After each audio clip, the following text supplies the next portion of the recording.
Ce piston est le cœur battant d'un moteur de Formule 1 et à lui seul, il coûte entre 12 000 et 50 000 euros. On pourrait naïvement croire que c'est normal car on parle d'un sport qui est à la pointe de la technologie. Mais cela ne suffit pas à expliquer ce prix qui est en grande partie dû à un facteur assez surprenant. Personnellement, je m'en serais jamais douté si je n'avais pas travaillé dans un domaine similaire. Mais avant de vous dévoiler ce secret, nous devons d'abord comprendre ce qui rend ces bouts de métal si exceptionnels. Et surtout, pourquoi est-ce que les moteurs de Formule 1 ne peuvent utiliser de simples pistons? Comme vous pouvez le voir, le piston d'une Formule 1 est bien plus petit qu'un piston standard. Mais pourtant, il y a une différence de 900 chevaux entre une 208 et une Alpine. It was at this moment that he knew. He fucked up.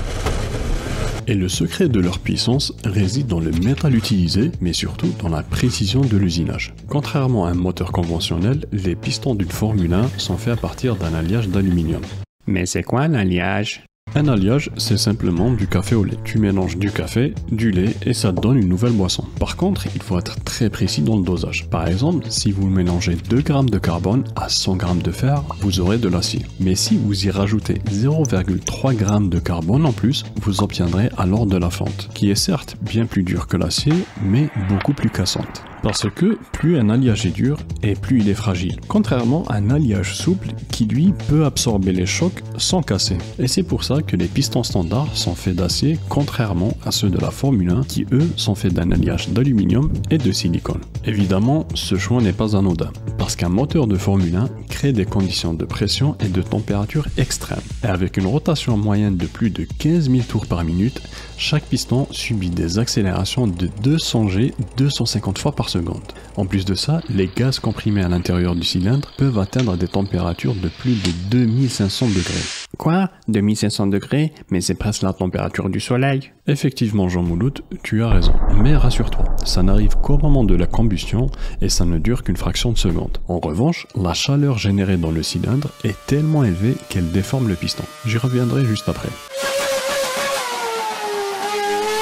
La fabrication d'un piston peut se faire de deux manières, soit en mode flanc, c'est-à-dire en utilisant un moule qui a déjà la forme du produit fini, et l'avantage de cette technique, c'est qu'elle permet de produire en très grande quantité et pour pas cher. Mais son inconvénient, c'est son manque de précision, et c'est pour ça qu'en Formule 1, on préfère la méthode pizza, c'est-à-dire qu'on part d'une billette de métal qui sera forgée dans un moule. Ensuite, on sculpte le piston avec une précision de 2 micromètres grâce à des fraiseuses. Je ne sais pas vous, mais moi ces couleurs et ces courbes m'attirent énormément. N'est-ce pas, Serge?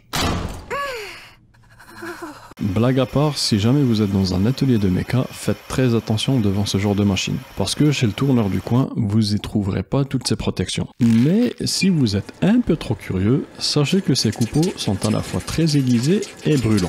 Ne me demandez pas comment je le sais. Chacune de ces méthodes peut donner des pistons de forme similaire, mais qui au fond sont radicalement différents. Et le choix de la méthode de production dépend de l'application finale. Pour une Clio, on va préférer des pistons flancs parce qu'il suffit d'avoir le bon moule pour lancer la production en masse. Et parce qu'une Clio, c'est pas 800 chevaux sous le capot.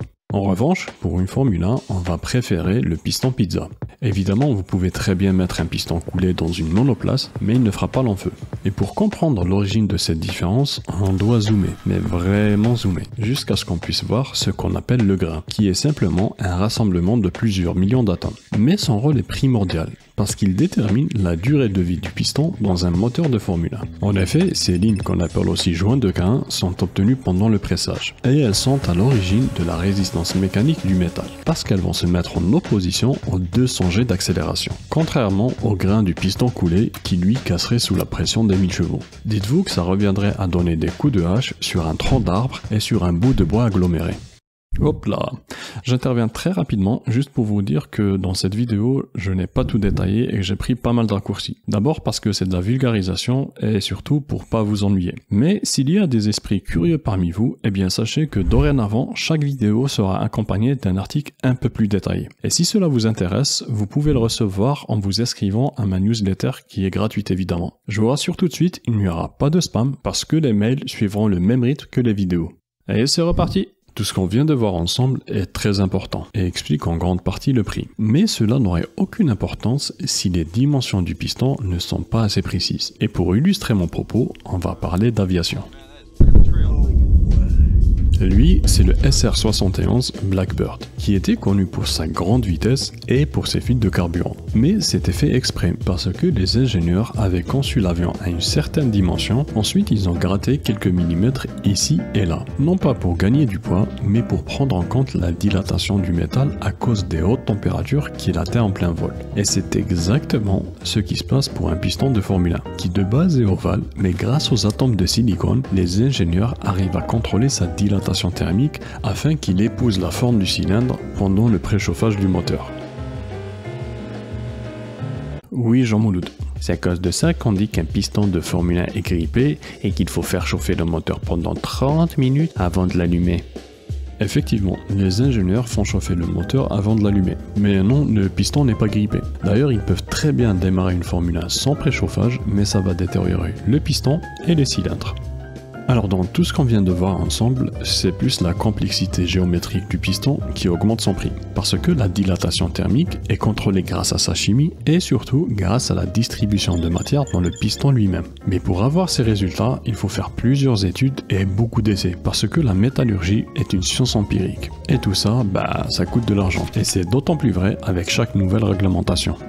En temps normal, l'étape la plus chronophage en production, c'est le contrôle qualité. Parce que quand on fabrique une pièce dédiée à la Formule 1, le service qualité est très sévère. D'ailleurs, c'est exactement ce que je faisais quand je travaillais sur des pièces qu'on mettait sur des satellites. On demandait systématiquement un contrôle visuel et des radios de chaque pièce individuelle. Ce qui évidemment augmente le temps de production. Donc il est normal que ça coûte un peu plus cher. Mais cela ne suffit pas à justifier le prix exorbitant de ces pistons. Du temps où je travaillais sur des composants dédiés au spatial, ça m'arrivait de recevoir des demandes de devis pour des pièces qui ne sont plus fabriquées. Ou bien pire encore, parfois on me demandait de faire toute une étude pour un client qui n'avait besoin que de 3 pièces au final. Moi évidemment ça m'embêtait un peu, donc je rajoutais 1 ou 2 pincettes de sel dans mon chiffrage.